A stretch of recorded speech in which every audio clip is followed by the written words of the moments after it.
Divine Rise. Blessed be to your day. Well, I was on my run today. Y'all saw the post I made. Y'all saw the post I made today about me going on my run. If you haven't, it's on my page.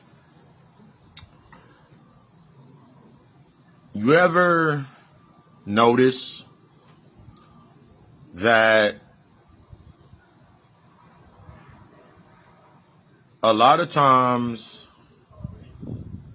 we try to compare based on relevancy rather than understanding the contrast or the slide rule of emotional presence versus emotional relevance? That means the points in where we react versus the points in where we respond. And it made me think about positioning, being in the right position, the quality of the contrast inside of spaces. One example of this would be, I couldn't, even when I left my mother's house, my parents' house, cousin's house, friend's house, whatever. Even when I left the house to go out on my own or go on and do my own thing, I still did not leave the house. Even though I left the relationship,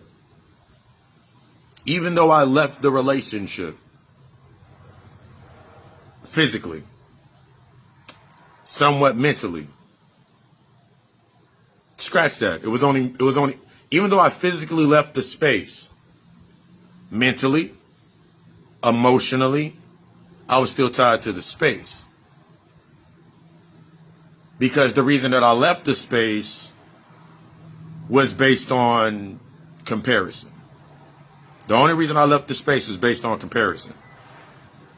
I didn't understand presence, emotional presence, therefore, so I didn't understand the contrast. See, the contrast, the emotional contrast, the emotional frequency, the emotional contrast or the emotional frequency is the key to clearing your space. Say it again. Even when I left my mother's house, physically, even though I left my mother's house physically, even though I left relationships physically, even though you're leaving these relationships physically, you're leaving these situations physically, you're still emotionally tied, you're still mentally tied to that space because you're using comparison versus understanding the contrast, the slide rule effect. It's why you'll be in certain positions where, in the slide rule effect, use an example, it's why the middle point being you, it's why we can understand that when you get in a relationship, as an example, when you get into a relationship, that's when everybody comes out the woodworks because now you're in a relationship. So now it always happens. Every time I get in a relationship, everybody want to come out the woodwork. People want to hit me up in my DMs. People want to hit me in my inbox.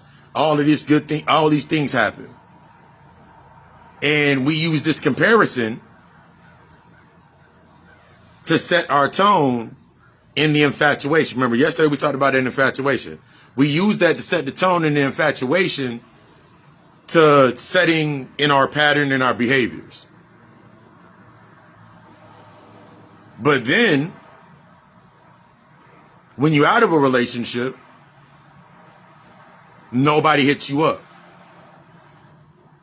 Nobody hits you up. Nobody is checking on you.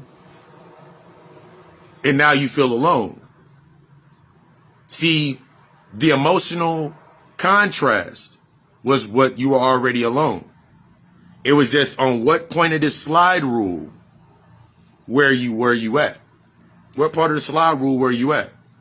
It's something to the similar narrative of you have a job, or you're starting your business, you're doing certain things with yourself, you're engaging, you're leaving that old space of yourself. But the root of the reason why you're doing it is in comparison to that point of your past. So on the other end of that slide rule, you don't want to go back to being broke. You don't want to go back to struggling. You work hard for what you want, putting yourself into that space. I'm going to do whatever. I need to do what I want. I'm going to do whatever by all means to get what I want. Now you inside of spaces where you have the two extremes. There's always going to be these two extremes. On one side of the extreme, it's closer to what you're willing to do. And on the other end of that extreme is what you're not willing to do. Because, give an example.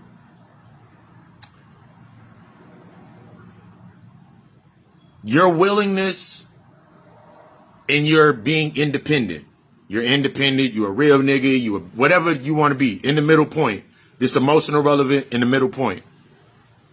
On one end, you got a homegirl, homeboy, you got friends, couch surfing, selling themselves for a place to stay. And on the other end, you got friends, you got family members, you still got family members that have went through, they've been married, they've been in a relationship for 10, 20, 30 years. And the only thing, they both say the same thing. They both gonna say the same thing. This is what love is. This is everything. Everybody goes through struggle. Everything goes through its ups and downs. And you listen to these things, but you're not understanding. You're using them in a comparison. Because they're comparing, I could be like your friends and out there selling myself short to try to get a place to stay. And then your friends over here talking about, I don't feel like arguing with people just to try to get my place to stay. But here you go in the middle. Not understanding why you're able to see both sides of the coin. It's the emotional contrast. It's your emotional understanding. Because if you're feeling guilty, as this example into that keynote, you feeling guilty, insecure, self-worth issues, your value, you don't understand your value, your standards is shit to that narrative, then on this side, you have somebody compromising their standards in order to repress their guilt, suppress their guilt, and further repress the memory. And you have on this side, they're doing the same thing. So now you're looking at both spaces. Remember, it ain't about the physical aspect. I would never do that, or I wouldn't do this. You're trying to pick a side. It's about you being able to sit in this middle point and understand how you connect or attach to the two. What's the emotional tone of you being in the two spaces? Why are you there? See, because in the center point, that's the lesson. One thing that I had to understand, that's the lesson. While I was stuck trying to compare, while I was stuck in comparison, I was always trying to compete. As long as I was stuck in comparison, always trying to compete, I would always put myself in a position where I would compromise the quality of my standard in understanding the lesson that I needed to learn. There was a reason that I'm in that position. Until I learn that lesson, I can give myself a false perception and go this way or that way. But I'll always be at the same point. Because no matter what, when the emotions rise back up, jobs get shut down, whatever happens, I'm still going to be back in the same space. Like I never left. It's just going to echo even more. I'm going to be more upset. Like, why am I in this position? I'm just trying to be a good person. Give you something to think about. There's a parking space sitting right there. It's a handicapped parking space sitting right here. Me being a good person and not wanting to get wet by the rain that just started falling, I can feel that because I'm a good person, I'm not going to be there that long. I can park in that handicap spot and run up the stairs and do what I need to do. All because I believe because I'm a good person. So I'm comparing, it's empty. My comparison is empty. My competition is, I won't be there that long. So now I'm compromising my standard by accepting something that's not me. I'm not handicapped. My legs don't hurt.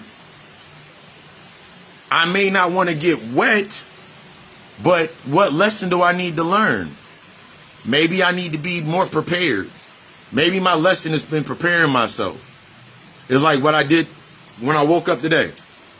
When I woke up, meditated, walked out, looked outside on the balcony. I'm like, ooh, it's like it's about to be rainy outside. I was like, I'm still about to go for my run. I went and grabbed my, did my meditation when I woke up. Grabbed my pre-mix formula, patent pending. And I was like, okay, cool.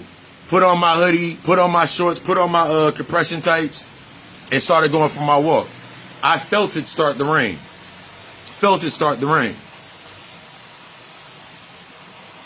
In my mind, I could have honored the thought that was in the past rather than going through the feeling. Feeling the feeling, that vibration, that wave. So I go for the walk. I feel the rain start falling down. I'm looking up. Ooh, there's a spider web. I'm looking around. I'm enjoying the space. And I get all the way done with my walk. Because I walk to the point where I'm about to run back from. So I'm down there. I'm like, okay, cool. And then it starts raining. As soon as I start running, it's about 5 miles. So I ran my little 5 miles back in the rain, falling down heavy, enjoying it. I'm privileged. Okay, cool. My body was on fire. My body's on fire now. Body was on fire, so it cooled down my body. Phone is protected, so I'm good. So I get all the way to the space, to my stopping point where there's a building, stand under there, catch my breath, and continue my run. Now, I could have honored the thought. And been like, you know what? Tomorrow, I'm going to do, that means instead of me doing this run today since it's raining, I'm going to do a 2-a-day tomorrow. That means I'm going to run a little bit in the morning and run a little bit at night to catch up on but I've done that before. In my old comparisons of my life, I've done that before. And it never happened. It almost never happened. And when I did it, I was more in pain than when I did it that first time. Because I was comparing the space. I was stuck in the competition, devoiding my quality. Because I had to remember, everything that I lined up into that space was, for me to do a 2-a-day, that means I got to create 2 pre-workout formulas. That means I got to set the tone of 2 pre-workout formulas. I got to plan for the preparation. I got to put myself in that space. It's a whole different thought process. I'm not ready for that. See, when it comes into you understanding the emotional contrast in your life, you understand what you're not ready for. You start to see what you're not ready for. You start to look inside your space and understand exactly what your space is. You start looking back and forth into these different slide rules and understanding, I'm not willing to do that, and I'm not willing to do that. But it's not about me not willing to do this point and not do that point. It's about what am I learning inside of that space. Because both of these are either based on guilt, insecurity, doubt, me not wanting to step forward. See, when it comes into this contrast, because you can compare all day, compare stories, compare boyfriends, compare girlfriends, compare relationships all day. You can compare them all day. But the only reason that you're able to compare them in that space and get the reaction that you need to stay in comfort is because it's the same emotional contrast. Whether it's the same corresponding story from the past, whether it's the same contrasting story from the past, whether you're both in the same space, no matter what it is, it's the emotional contrast, the emotional underline. So now you'll start looking at yourself and wondering and start seeing, because this is one thing that I really had to start noticing with myself. I started seeing through the understanding of becoming the contrast inside of my spaces. That contrast fluid going through my shadows that led me down my paths. Grand rising. That led me through my paths. I had to start understanding that a lot of the times when I was feeling used, feeling drained, feeling overwhelmed, feeling anxious, feeling these emotions, it was only because, and I'm looking at other people that are doing it to me, I'm looking at myself being honest to break myself to a point, and I'm starting to realize that the only reason that it can be done to me is because it was present within me. And in some way, shape, or form, whether I was a relationship, my job, whatever, a past relate, whatever bond that I created served that same purpose. So then I had to go look at the relationships. And I'm giving myself to everybody else, doing everything for everybody else. So when I get into a relationship, I expect the same. Whether I spoke it or not, that's what I was expecting the same of. Because it came out in the tone of, I love my family, I love my friends, I love helping people. Because if I don't help people, I feel guilty. I feel down, I feel insecure, I feel doubt, I feel rejected, I feel abandoned. But then I'm looking at the aspects of the space that I created in my slide rule. The relationship served the same purpose. That's what I expected. As I'm sitting here going back and comparing relationships, they all had the same emotional contrast. The same point was always present. They were always on the same side. They were always on the same slide rule. So on one space, okay, in the beginning of a relationship, everybody, all these chicks coming out of nowhere, da-da-da-da-da. Towards the middle of the relationship, that point after the infatuation, where you start coming into the allure, that's the mindset, that's the investment, that's the standard, that's the quality, that's the value, that's the experience. Since I did what I always did in the beginning of every relationship, based on expectancy of comparing myself, whether it was to their ex, whether it was to my ex, whatever it may be, during this middle point, guess what I would search for? Guess what would come up? Everybody was already present on the board. Every chick was present on the board. Every homeboy, every brother, every friend, everybody that was meant to play the role that was needed to be played for me to learn the lesson at that middle point was already present. Because I've already created them. Remember, when you manifest, you're not met. When you set your intention and you plant a seed, you don't eat from that tree the same day. It has to be germinated. It has to grow. It has to flower itself. It has to bud. It has to flower itself. It has to, before it comes into that space.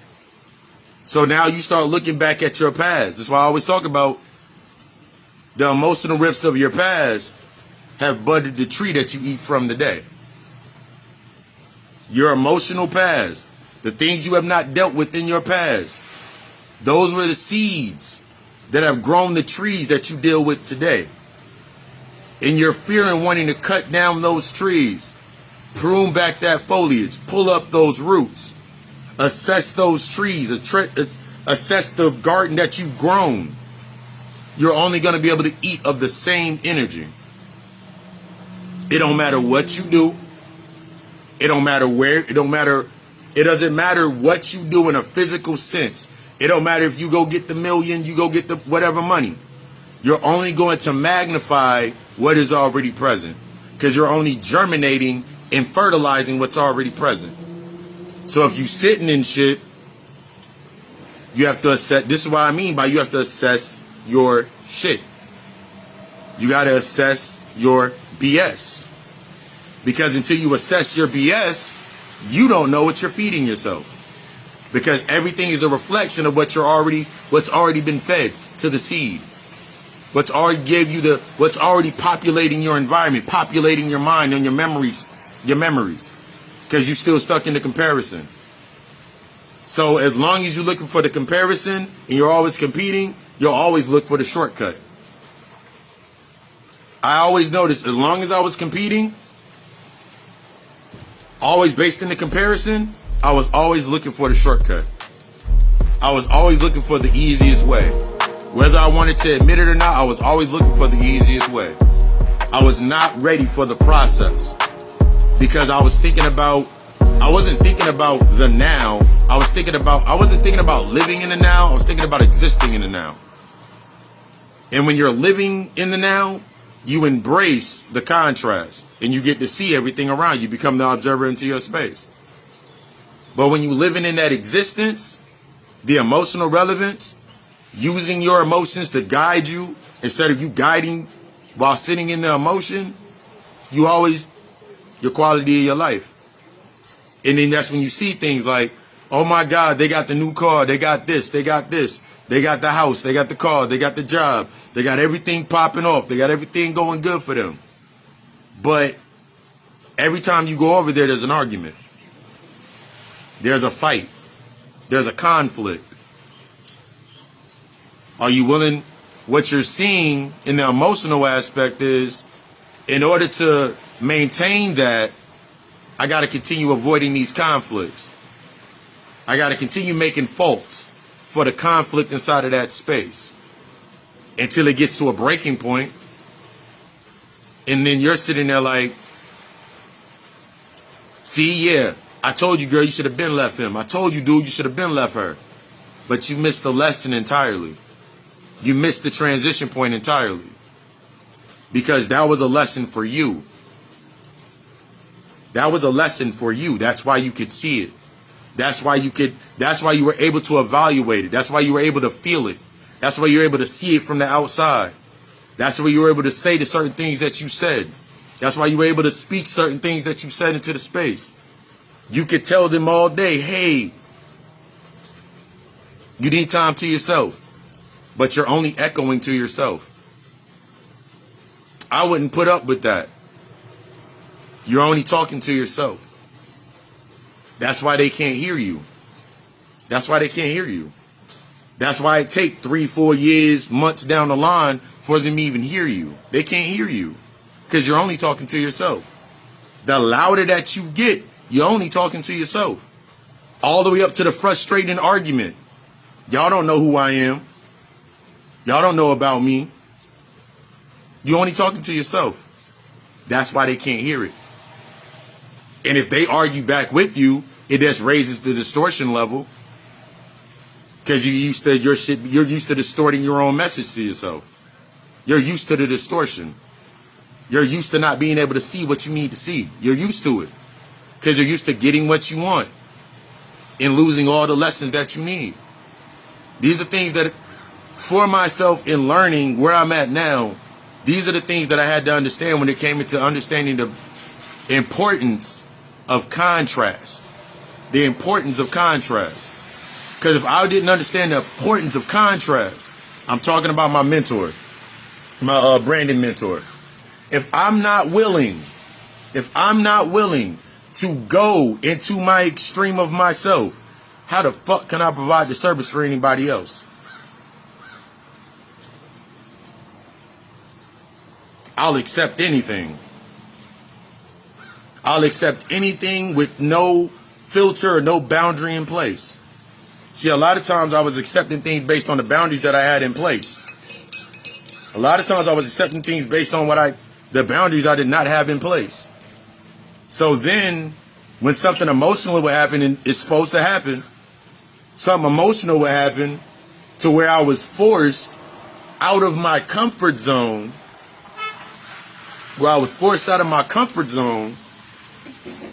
all I could do is reminisce.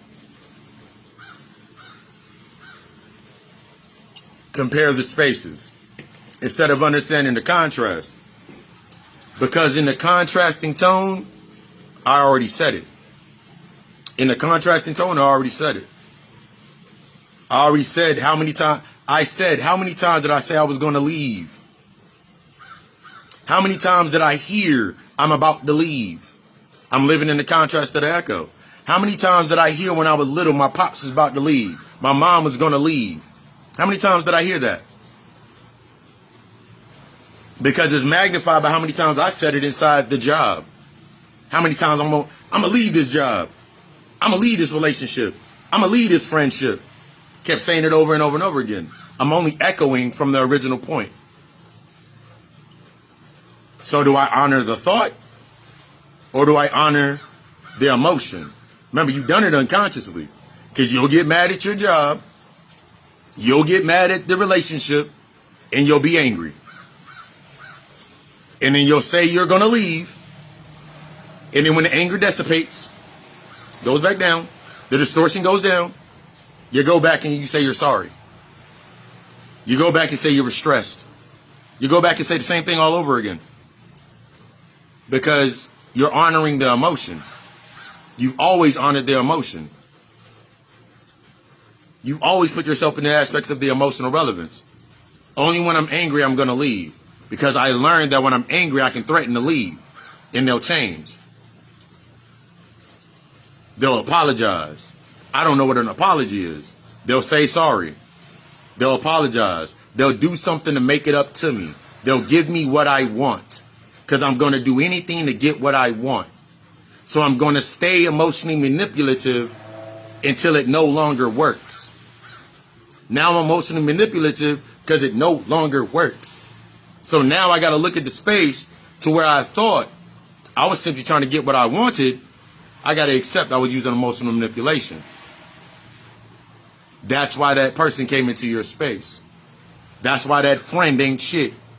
That's why that nigga was not shit. That's why Shorty was not shit. Okay, they were showing you the variation of true emotional manipulation that was only present of you. You've used that the entire time to get what you want. We've used emotional manipulation, reflective aspects to keep ourselves in that trauma bond due to comparing and competing with our lives. That's why when you get into a relationship and the other person is starting to go forward with themselves, you feel lost. I know I felt that shit all the time. You feel lost. You feel like they're getting everything that they wanted, but you're not looking at the emotional contrast of what they did to get there. It don't matter how they did it to get there. Because as long as you're stuck in the compete and compare mode, you're automatically only going to be able to see it through the traumatic frequency of they used me to get on. No, they didn't. No, they didn't. You forgot about the conversation you've had with yourself before. You forgot about the conversations that you had with yourself. I don't need anybody. I hold people down. That was just to the closest of your middle point. Bringing that extreme right to your face. And now you got to sit there and look with it. It's okay. It's okay. We can deal with it. We got to have that conversation. These are the conversations that you need to have with yourself. Forget this aspect, not forget it, but you got to go past the point of infatuation like we talked about yesterday. You got to go past the point of infatuation. That, ooh, it felt good. And get into the sense of the allure. What trace is still there emotionally? What has not been dealt with? What has not been let go of? Because it don't matter. Because I had to realize, let's build up to a basis. Even when I left my mother's house, because I did not deal with the emotional and the mental aspects of the house, I was still stuck at my mother's house. So every space reflected my mother's house. Whether it be the job and I had a female manager, or I had a female manager that was in the masculine seat, or I had a male manager that was sitting in their feminine seat. That means super emotionally manipulative or not emotionally manipulative. Until I understood that original point, I kept doing the same thing. When it came to the aspects of the relationships, same damn thing. I was still at my mother's house. I was still living through that aspect. And to make it even worse, even when I was in a space, and this is during the comfort level, like, oh my God, I'm getting everything that I want. You still got a space in your life. Friend, family, neighbor, whatever, that you go to their house and their experience with their man, their chick, is the observation of you and your mother. The observation of you and your father, or lack thereof. Remember, the shit gets deeper as you start to sit with yourself.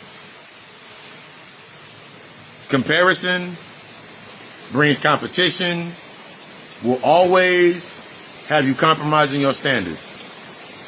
When I learned to become the contrast or the negative point and recessive in every space, I'm able to learn. When I'm able to become the negative point or the contrast and sit there and understand the slide rule effect of my life, I'm able to learn. I'm able to grow. I'm able to evolve. I'm able to embrace my shift and my change. Until then, it don't matter what I do. It's like, give an example. I always use this example because this example is always a good example to build on. Whether sitting out on the balcony, sitting in the living room, sitting in the bedroom, the message, the quality, the emotional presence remains the same. If I find myself not being in my center, it's my responsibility to take the accountability to find that center. Not by using something external as the keynote, but even if I use it as I understand it's an enhancement. So whatever I use outside of myself is only an enhancement to magnify what it is that I need to deal with. That's all that it plays. The moment that I keep putting the comparison of the different things that I bring into my space that I use to enhance my quality of my life is the moment that I feel lost when I don't have it. It's the moment that I feel worthless when I don't have it. It's the moment when I don't have the value when I don't have it. It's the moment when I'm not happy when I don't have it. Because I've only learned one note. I've only learned how to dance to one note, move to one beat, use one score, instead of the multitudes of the answers that are present in front of me to help me answer the questions of my truth. I desire you to be the fucking best. I desire you to be the best.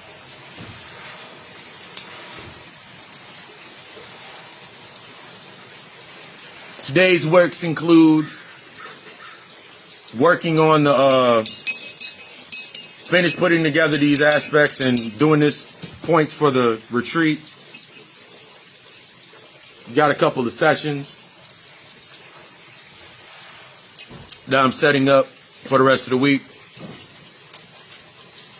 So if you're ready, hit me up in the inbox. Let's set up that appointment. If I'm not for you, there's somebody that's for you. That's the main important point. The main important point, that's what I wanted to say. You must do this without expectation. The key to you remaining at the top tier of your game, the authority of yourself in your life, is you're doing this without expectation. I healed without, I healed with expectations and didn't get what I wanted. It wasn't until I embraced my healing and my internal work without expectation. The same way that I promote myself with no expectation. My purpose for some is to trigger so they can get to that point. For others, trigger, get to that point, and then they're like, okay, cool, it's time for me to, I'm going to go sit with that because there's something with that in that space that spoke to me. That allure versus that infatuation. So when I talk about your healing, you getting yourself in alignment, you becoming integrated with their shadow. I may not be the one for you, and I'm okay with that. It's the fact that I am inspired by the fact that you can listen to this and become inspired into taking that step. I want you to become the fucking best. You deserve to become the fucking best. But you're not entitled to become the fucking best. You deserve to become the fucking best, but you're not entitled to become the fucking best. You got to put in that work. You've always been in the right position. You right where you need to be. What lessons are you skipping over? I love you. We love us. Ashe.